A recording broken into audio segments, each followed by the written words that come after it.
These teens are charged with conspiracy to commit a mass Columbine-style school shooting. Connor Pruitt, 13, and his 14-year-old buddy Philip Bird were allegedly planning to target their middle school in Lehigh Acres, Florida.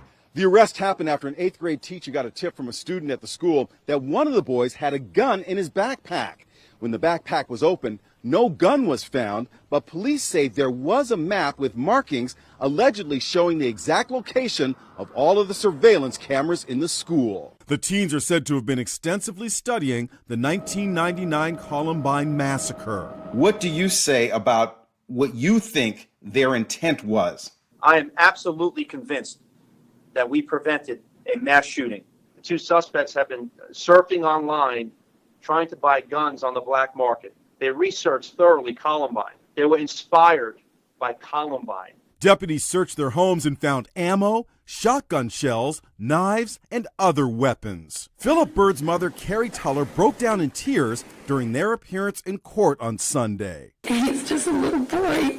He didn't think this was really serious. I spoke with Carrie and stepdad Chris today. Carrie, how are you convinced that your son was not about to carry out a mass shooting? My son is no monster.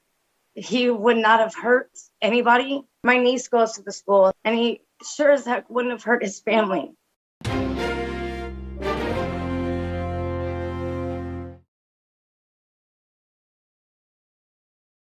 You all heard what happened this morning at 8:03 a.m. in Conyers, Georgia. I hate to say this yet once again, but I warned you. I told you it wasn't over. I told you it would happen again, and I told you it would probably happen again in another school very soon. And it did. And it's still not over. It's going to continue to happen until they have every gun in this country. Every gun.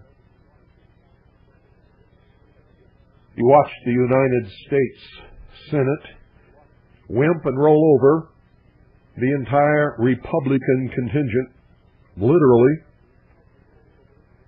voted down gun registration for pawn shops and gun shows, and then the very next day came crawling in with their tails between their legs and flopped over, bellies in the air. Bellies in the air. Well, the socialists thought they had it won, ladies and gentlemen, and then all of a sudden they started backpedaling again. What in the world is going on? And when their anti-gun legislation was in danger of not being passed, guess what? Exactly 30 days after the shootings in Littleton, Colorado, a 15-year-old boy walks into a local high school in Conyers, Georgia, and opened fire with a pistol and a shotgun. He was apprehended within 10 minutes. And as they were trying to apprehend him, he stuck the pistol in his mouth to commit suicide with the classic profile. The classic profile, he stuck the pistol in his mouth to commit suicide, and they overcame him and stopped him from doing it. Held him until sheriff's deputies arrived, at which time he was placed under arrest. Wow. And remember, I predicted all of these things years ago, and I told you when Jonesboro happened last year that it was not over, it would happen again. It did at Columbine High School in Littleton, Colorado, and I told you then it would not be over yet. It would happen yet again and again and again. And after Columbine, I told you that the next incident would probably happen within a reasonably short period of time. They have to keep the momentum going. The agenda is gun control, to disarm all Americans.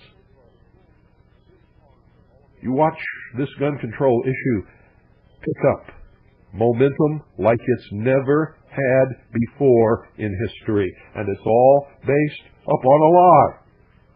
And everybody knows that it just has not occurred to them yet. It's a lie.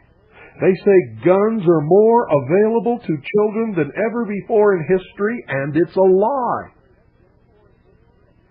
When I was a boy, ladies and gentlemen, there was no gun control whatsoever. The first gun control ever passed in this country was in 1968.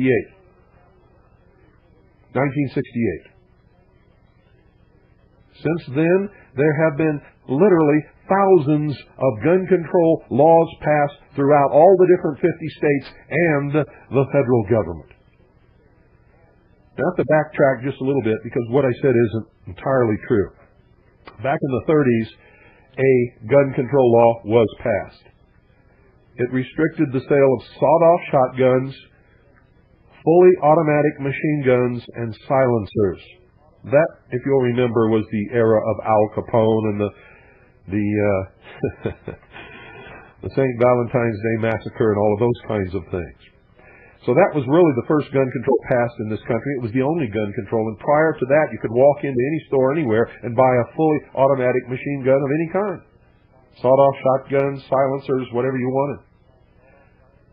But there was no gun control after that until 1968. And since 1968, there have been literally thousands of gun control laws passed across this country. Thousands, ladies and gentlemen. Literally thousands. So it's a lot. Guns are not more readily available to children today. They're just not. It's not true. They are lying to you, yet once again, on top of the mountains and mountains and mountains of lies that they have told us before. For the entire history of this country, up until recently, everybody owned guns and there were no restrictions. Anybody could walk into a